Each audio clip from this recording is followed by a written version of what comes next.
For several weeks, one question has dominated church conversations, WhatsApp groups, religious blogs, and social media platforms across Nigeria. Was Bishop David Abioye banned from attending Shiloh 2025? It is a question that spread like wildfire, fueled by speculation, silence, and the growing tension between two highly respected figures in Nigerian Pentecostalism. Lessons, great motivation. It's not a departure from relationship. Like I always tell people, my journey with Bishop Oyedepo began informally. The rumor did not rise gradually, it exploded. It began on social media pages where members of Living Faith Church and supporters of Bishop Abioye's new ministry argued about what was really happening behind the scenes. Some insisted there was no problem at all. Others were convinced that something much deeper was taking place, something the public was not being told. Video clips, screenshots, supposed insider information, and unconfirmed statements flooded the internet every single day.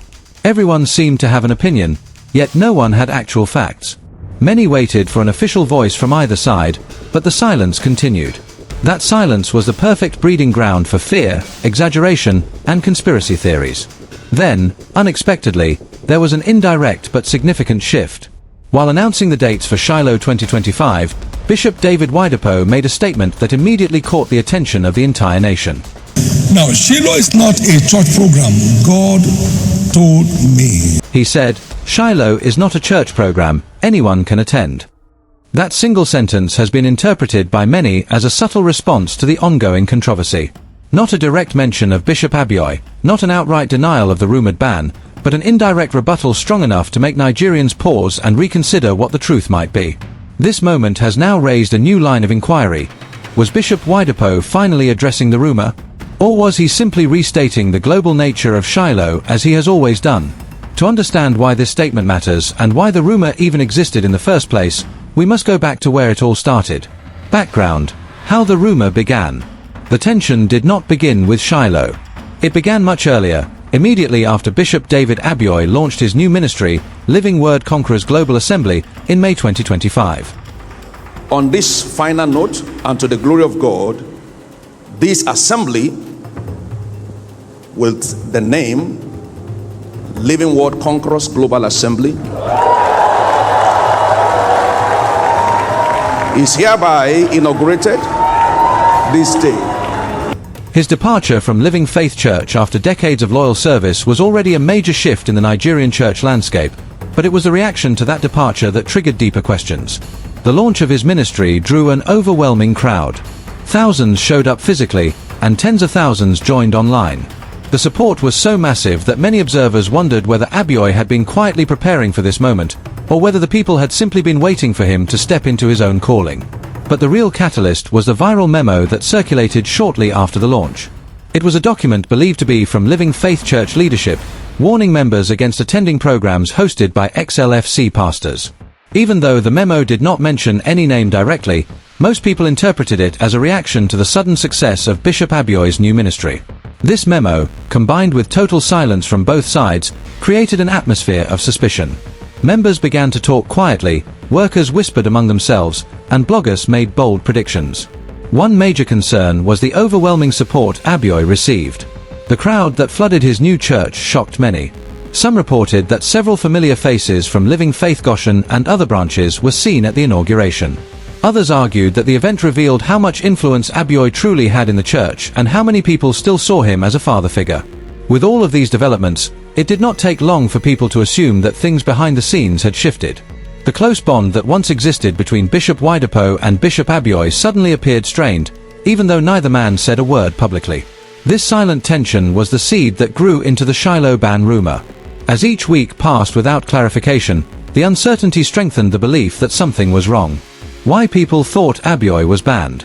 By the time Shiloh 2025 preparations began, the narrative had already formed in the minds of many Nigerians. The idea that Bishop Abioye might be banned did not sound surprising anymore. It sounded almost expected. First, a major reason was the fear of distraction. Many argued that if Abioye walked into the Shiloh auditorium, cameras would turn, members would react, and conversations would shift. His presence alone could overshadow the event, especially considering the tension that had been building in the public space. Second, attention was a major issue. Social media comments constantly predicted that people would record videos of him entering and leaving, follow him around, and abandon the central purpose of Shiloh just to observe the interaction between him and his former spiritual father. Some commentators predicted that it would be nearly impossible for the church to maintain focus if Abioye appeared physically on the Shiloh grounds. Third, many expected the Living Faith leadership to act in order to protect the narrative surrounding Shiloh. Shiloh is not just a program, it is a global brand, a spiritual convocation followed by millions around the world. Any moment of distraction, tension, or perceived rivalry could affect the image of the event. And finally, there was the belief in Bishop Oyedepo's strategic leadership style. Those who have followed him closely over the years know that he is not only a spiritual leader but also an institution builder. He guards the structure, the system, and the identity of the ministry carefully. Some argued that from a strategic perspective, restricting Abioye's attendance might be seen as a necessary decision, not an emotional one. Others insisted that Oyedepo would do anything to avoid public confusion or an unplanned power shift in perception during the course of the event. The moment Oyedepo responded, the atmosphere in the auditorium was calm, the congregation attentive, and millions were watching online as Bishop David Oyedepo stepped forward to announce the dates for Shiloh 2025. Good news. Shiloh 2025 comes up December 9 to 14. And the theme is breaking new grounds. Shiloh 2025 and breaking new grounds. This is not a chorus, it's a prophetic incursion. You are coming out of Shiloh, breaking new grounds. It will make all you have done all your life look like nothing. So moving to new realm that God will open to us. Again, Shiloh 2025 is December 9 to 14. Prepare yourself to meet your God. It shall be one event you will live to remember. Now, Shiloh is not a church program. God told me. It was supposed to be a routine announcement, the kind the Living Faith family had heard every single year. But this time was different. The tension created by the rumor surrounding Bishop Abioye was already hanging in the air. People listened more carefully than usual, waiting to see if the founder of Living Faith Church would finally address the growing controversy. As he spoke, he outlined the theme, the dates, and the spiritual expectations. But then he paused briefly, looked across the congregation, and made a statement that immediately sent shockwaves across the nation. He said, "Shiloh is not a church program, anyone can attend." Those 8 words instantly escaped the walls of the church and spread across social media. For many, it was clear that the message was intentional. It was phrased generally, delivered without mentioning any name, but the timing made it impossible to ignore. This was the first time since the rumor began that Bishop Oyedepo made a remark that could be connected to the debate. It was subtle, but it was strong enough to ignite new conversations. Observers described his tone as firm and direct, with no hint of hesitation. He did not speak as a man caught in controversy, he spoke as a man clarifying a principle. His focus remained on the spiritual purpose of Shiloh, not the noise surrounding it. He did not entertain the rumor, did not validate it, and did not appear disturbed by the ongoing conversation. Instead, he simply reminded Nigerians that Shiloh is a spiritual convocation that transcends denominational identity. This approach created a dual effect. On one hand, it delivered reassurance to millions who had been wondering whether the alleged ban was real. On the other hand, it left just enough ambiguity to keep the conversation alive. This moment became the turning point in the narrative, shifting the discussion from speculation to interpretation. What Oyedepo's statement really means. Bishop Oyedepo's statement may have been brief, but its implications were far-reaching. To fully understand the impact, it is important to break down what those words communicate on different levels. No official ban. The first and most obvious interpretation is that there has never been an official ban. By saying that Shiloh is not a church program and that anyone can attend, Oyedepo indirectly contradicts the narrative of restriction. If Shiloh is open to all, then it cannot simultaneously be closed to Bishop Abioye. The statement repositions the rumor as a misunderstanding or an exaggeration rather than an internal directive. Shiloh as a global spiritual event. Oyedepo has always described Shiloh as a global prophetic gathering. By emphasizing its universal nature at this specific moment, he reinforces the idea that Shiloh stands above internal controversies, transitions, or leadership dynamics. It protects the international reputation of Shiloh, ensuring that the event is seen as inclusive rather than exclusive. This is especially important for foreign delegates, international partners, and global viewers who may have been confused by the online drama. C. Indirect communication strategy. A notable aspect of Oyedepo's leadership style is indirect communication when navigating sensitive issues. Instead of addressing individuals or rumors directly, he frames his response within a broader spiritual or institutional principle. This method preserves the dignity of everyone involved and prevents unnecessary escalation. The lack of direct reference to Abioye ensures the matter does not become personal or confrontational. It also avoids setting a precedent where private ministry matters must be addressed publicly. Through this strategy, he provides clarity without opening the door to further debate. It allows him to remain above the controversy while still offering enough information to calm the public. How the public is interpreting his response. The reaction to Oyedepo's statement has been anything but uniform. As expected, Nigerians interpret the moment through various lenses depending on their loyalties, expectations, and understanding of the situation. Many believe that the statement brings the rumor to a definitive end. To them, Oyedepo's words represent an official position. There is no ban, no restriction, no underlying hostility. They argue that the founder's declaration should settle the matter once and for all. However, another group insists that the statement was diplomatic rather than direct. They argue that he may have addressed the public perception without addressing the internal reality. For them, the absence of Abioye's name in the statement suggests caution, not clarity. They believe the church will still take measures privately to ensure the event remains focused and orderly.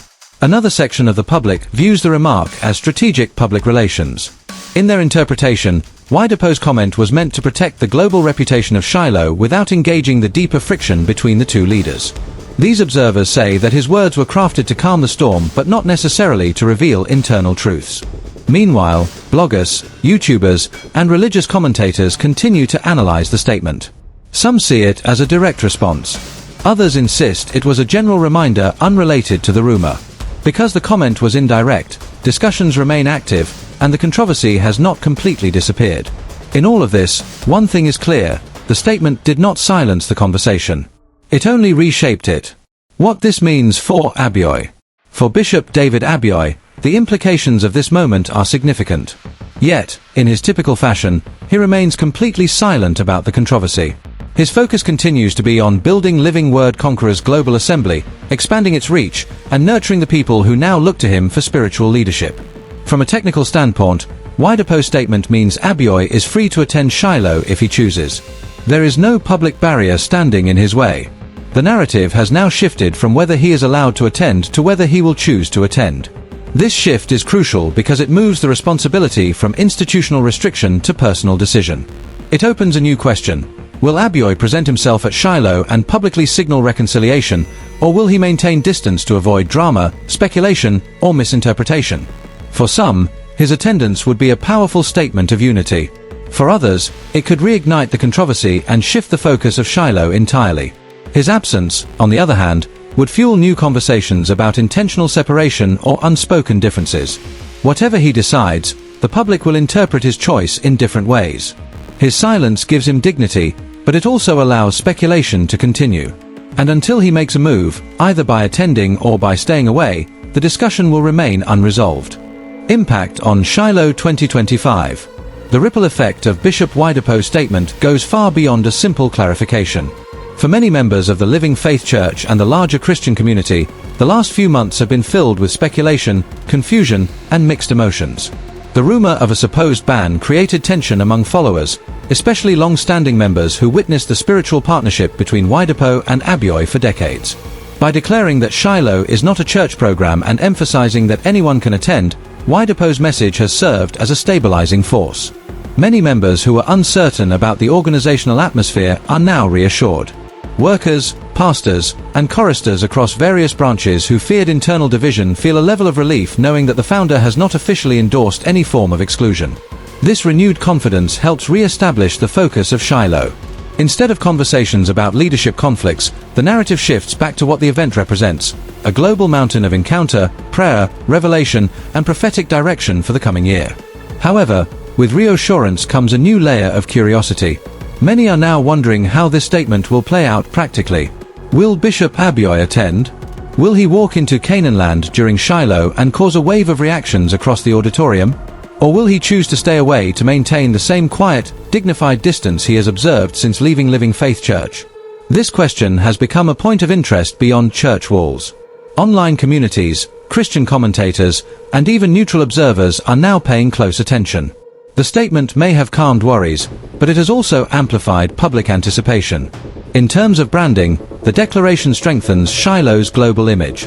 As an international spiritual convocation drawing millions both physically and online, the last thing it needs is the perception of being an exclusive or politically charged gathering. By re-emphasizing its openness, Oyedepo reinforces the identity of Shiloh as a global spiritual platform, not a denominational event limited by internal politics. In essence, this simple line has impacted Shiloh 2025 on multiple levels, calming internal fears, enhancing external credibility, and fueling curiosity about what might happen next. The strategic side: why Oyedepo had to respond. To understand why Bishop Oyedepo addressed the issue indirectly, one must look beyond the spiritual layer to the strategic realities of global ministry leadership. Shiloh is one of the largest Christian gatherings in the world. Every year, it attracts participants from over 100 nations. Its reputation is not just spiritual, it is organizational, administrative, and symbolic. Allowing a rumor of internal conflict to overshadow the event could affect participation, online viewership, and even the morale of international delegates. For a program of this scale, silence can sometimes do more damage than the rumor itself. Over time, unchecked speculation begins to look like an unspoken confirmation. For weeks, the conversation around Abioye's attendance was growing louder. Social media posts were multiplying. Gossip blogs were creating headlines. Members from different branches were debating the issue casually and openly. In such a climate, silence began to work against the church's image. By making a statement, though indirect, Oyedepo effectively reclaimed control of the narrative. He chose not to address names, not to mention the controversy, and not to appear distracted by public conversation. Instead, he reaffirmed an established truth: Shiloh is not a denominational event but a prophetic gathering open to anyone seeking divine encounter. This approach blends authority with diplomacy. It asserts leadership without promoting conflict. It calms tension without validating rumors. It preserves the dignity of the ministry and refocuses the atmosphere toward what truly matters: the spiritual purpose of the event. This strategy is also consistent with Oyedepo's communication style over the years. He rarely responds directly to controversies. When he speaks, he does so in a way that ends the conversation without engaging the personalities involved. The future of the Oyedepo Abioye dynamic. The relationship between Bishop David Oyedepo and Bishop David Abioye remains one of the most closely watched dynamics in the Nigerian Pentecostal space. For over 30 years, the two stood side by side as founding pillars of the Living Faith Church. Their partnership shaped the ministry's structure, influence, and growth across continents. But with Abioye's departure and the subsequent emergence of his own ministry, many feel the bond has been tested in ways the public may never fully understand. The silence between both sides has only intensified curiosity. Going forward, several possibilities are on the table. One realistic outcome is a continued silent distance. Both leaders may choose to maintain cordial respect while focusing independently on their assignments. This scenario aligns with how many great ministers in history have transitioned after long seasons of partnership. Another possibility is a quiet reconciliation. This does not necessarily mean a return to the former structure, but rather a restoration of open fellowship. Such reconciliations often happen away from public view, in private meetings, through mutual friends, or during major events. Many observers believe this outcome is possible, especially because both leaders emphasize forgiveness, love, and kingdom unity in their teachings. Regardless of their personal dynamic, both ministries will continue influencing the Nigerian Pentecostal landscape. Abioye's Living Word Conquerors Global Assembly is gaining traction among younger believers and those drawn to his pastoral warmth and teaching clarity. Meanwhile, Living Faith Church remains one of the most structured and influential ministries globally. As both ministries grow, their separate paths may redefine leadership patterns, mentorship models, and church transitions in Africa. But one factor will continue shaping the dynamic more than ever before: social media.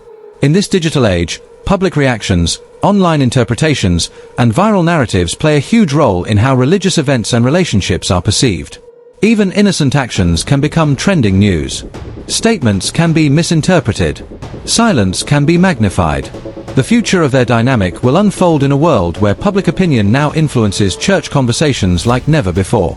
In summary, Bishop Oyedepo's indirect response during the Shiloh announcement has reshaped the entire conversation around the rumor of banning Bishop Abioye from Shiloh 2025. Without mentioning names or addressing the controversy directly, he clarified the essence of the event. By stating that Shiloh is not a church program and that anyone can attend, he effectively dismissed the idea of an official restriction. This statement has stabilized public perception, reassured many members, and reaffirmed Shiloh's global identity. Yet, despite the clarity, one major question remains unanswered. Will Bishop Abioye personally attend Shiloh 2025, or will the silence between the two leaders continue? As the countdown to Shiloh draws closer, the atmosphere is charged with expectation, not just spiritually but historically. Whether Abioye attends or stays away, this moment will mark a significant chapter in the evolving story of two of Nigeria's most influential church leaders.